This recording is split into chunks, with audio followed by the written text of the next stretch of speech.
Hello and welcome to yet another issue of ASMR. Doing painting here. Here we go. Here's our canvas of the day, and the painting we will present to you today is called The Tree and the Gate.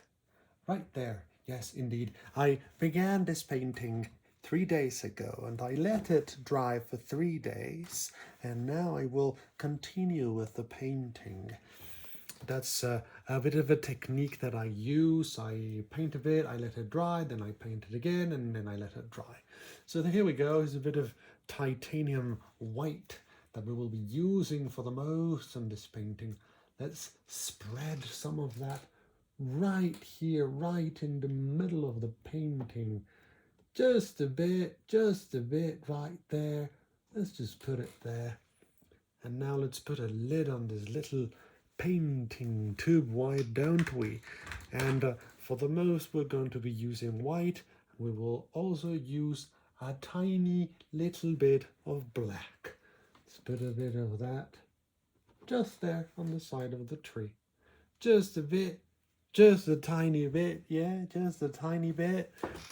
And now let's use this canvas as our palette. And here I will add a bit of black too right there. This is going to be my palette for color.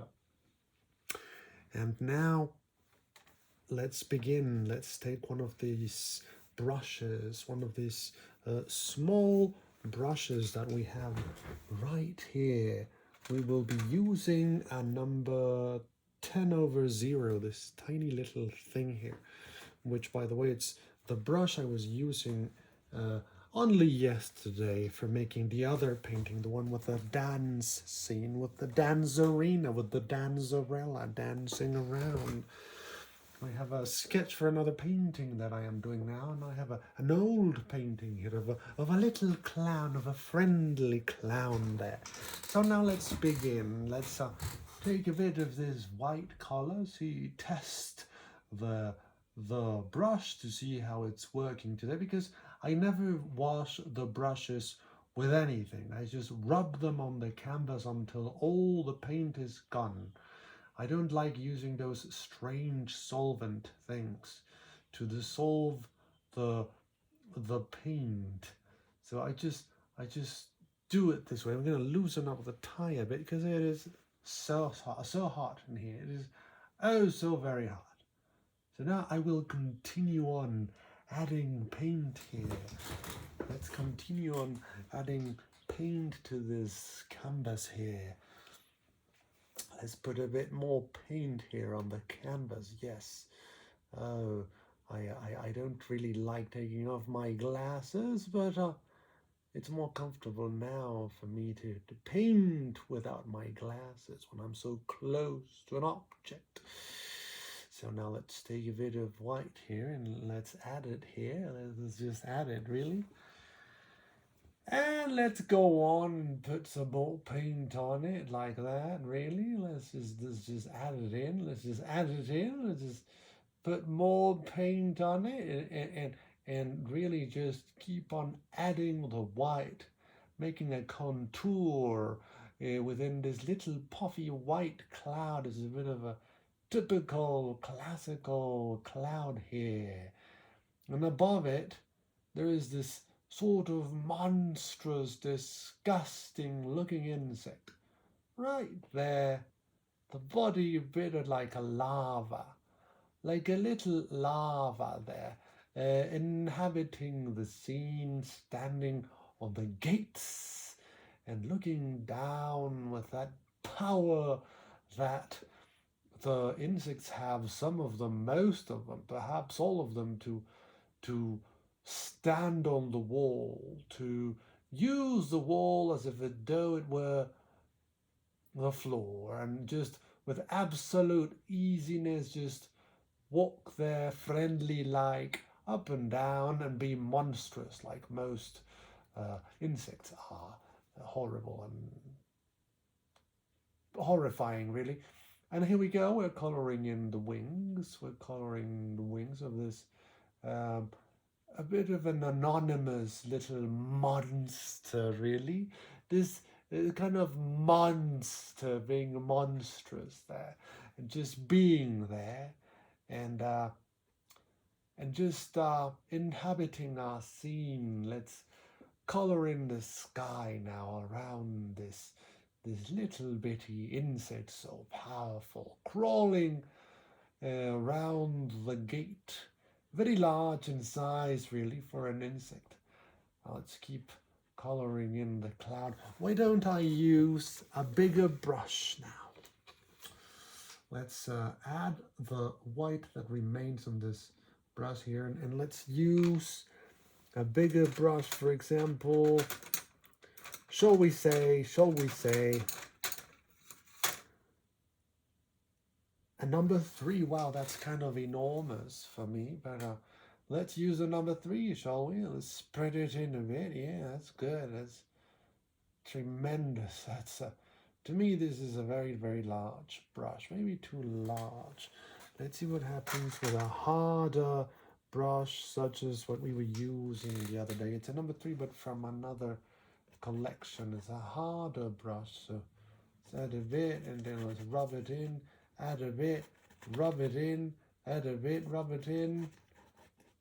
Definitely makes the texture different.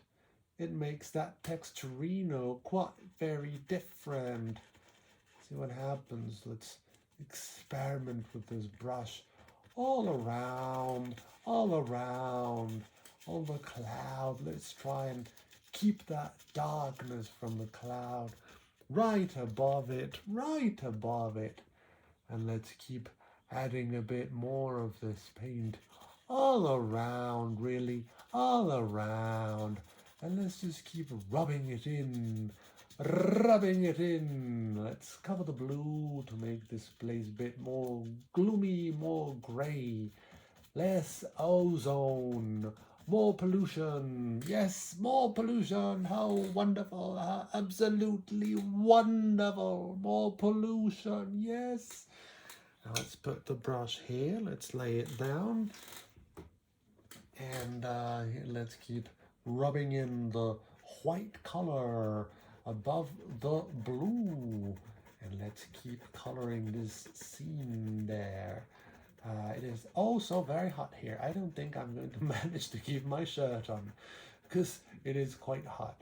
For sure, I'm going to take off the tie because it is really hot in here. I have to say. Let's take it off. Oh boy. There we go. There we go. It's better. All right, there we go. Now, let's keep at it, shall we? And let's keep on with that number 3, rubbing it in. It's a bit of a softer brush, really. Just rubbing in the color. There we go. That looks like spray paint sometimes. This rubbing it in type of technique. Around the branches, around all those friendly branches there. Just peeking through the tree, saying hello. And now let's color in the tree a bit over the black, which is already dry. It is quite dry, really. The black is already quite dry. And let's rub it in. Let's just rub it in. Let's just take some of that color and rub it in, really. And let's add more white. And let's keep putting it around the black lines, defining also the black lines, making them thinner. Let's make those black lines a bit thinner. And let's rub it in. Let's put more white oil color on that. Titanium is today's color. And let's keep adding it in right there. Lots and lots of it. Yep.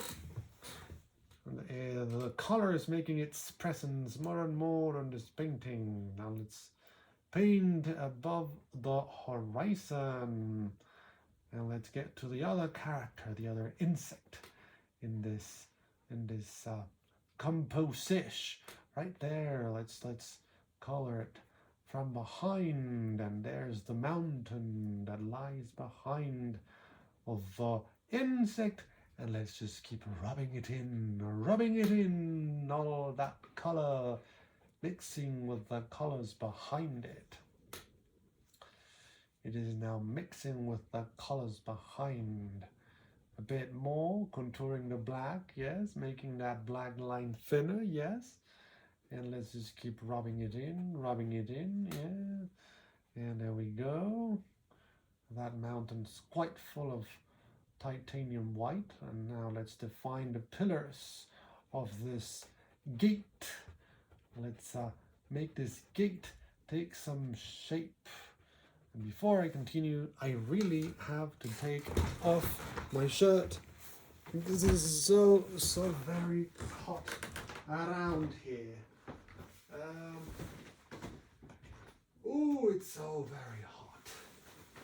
There we go. I knew it wouldn't really work to wear this shirt. It's terribly hot. It's definitely a good shirt for the winter, but not for the summer. There we go, just a simple t-shirt. That'll do. I'm going right back to the painting. I am now going to the painting with my ripped up t-shirt for painting. That way also I can prevent from putting paint on my lovely t-shirt. Let's go. Okay. Oh, that's better. All right. Now let's get back to it, shall we? Let's get back and let's take our number 3 brush and keep rubbing it in. Yeah, let's just keep rubbing it in. Now there's a confusion between the sky and the mountain and the clouds, which is something I appreciate. And there's the wing on the side of this Roman column defining the gate, this anonymous gate. There we go, and let's just keep rubbing it in. Let's put more of that color there, and we are close to another one, a brown, a lovely brown there. Oh, I think I might just get some more of that brown because I quite like it, both for the wood and for the floor. It's a good combination, I find. It's a good combination, really. It's really a good combination. I just found it to be, I find it to be a good combination. It's just a good combination. It's just a great combination. And now let's keep rubbing it in. Okay, underneath the horrible legs of this fly-looking, monstrous, large-looking insect. It's just there being horrible. What a nightmare! Oh, what a nightmare! There it is. Now let's keep rubbing it in, this oil color beneath. Let's take some more from back here and putting it there to define the tree. The roots of the tree will be defined now as we keep adding more and more color, yes, all around our landscape. And let's just put it there. Let's just add it, really. Let's just add it. Let's just take all that color and add it there. Let's get a glove, shall we? Because I'm not comfortable otherwise. There we go. Now let's put that there and put that there. Let's just keep rubbing the thinnest coat of white all around. Oopsie, I went past the black line. Too bad. Now let's keep rubbing it in, defining those roots down there, yeah, on the dark parts of the roots. First we add white and then we'll see what we can do. And let's just keep making sure that there's oil color all through the painting. Let's just add this oil all around, yes. There should be some more here too, yeah, well, why not? Let's put it there, yeah. And then let's just keep adding more color there to the very roots, and there's some green on the background from the old version of this painting, which is now quite changing, really. Let's define those roots, all that black line. Let's keep defining it with more makeup from the makeup department. Titanium white, yes indeed. There we go, a bit more titanium white. All over the place. Let's just add it all over, really. Let's just put it all over. And we are now approaching one of the central parts of this composition. We are now adding some color to this part of the composition.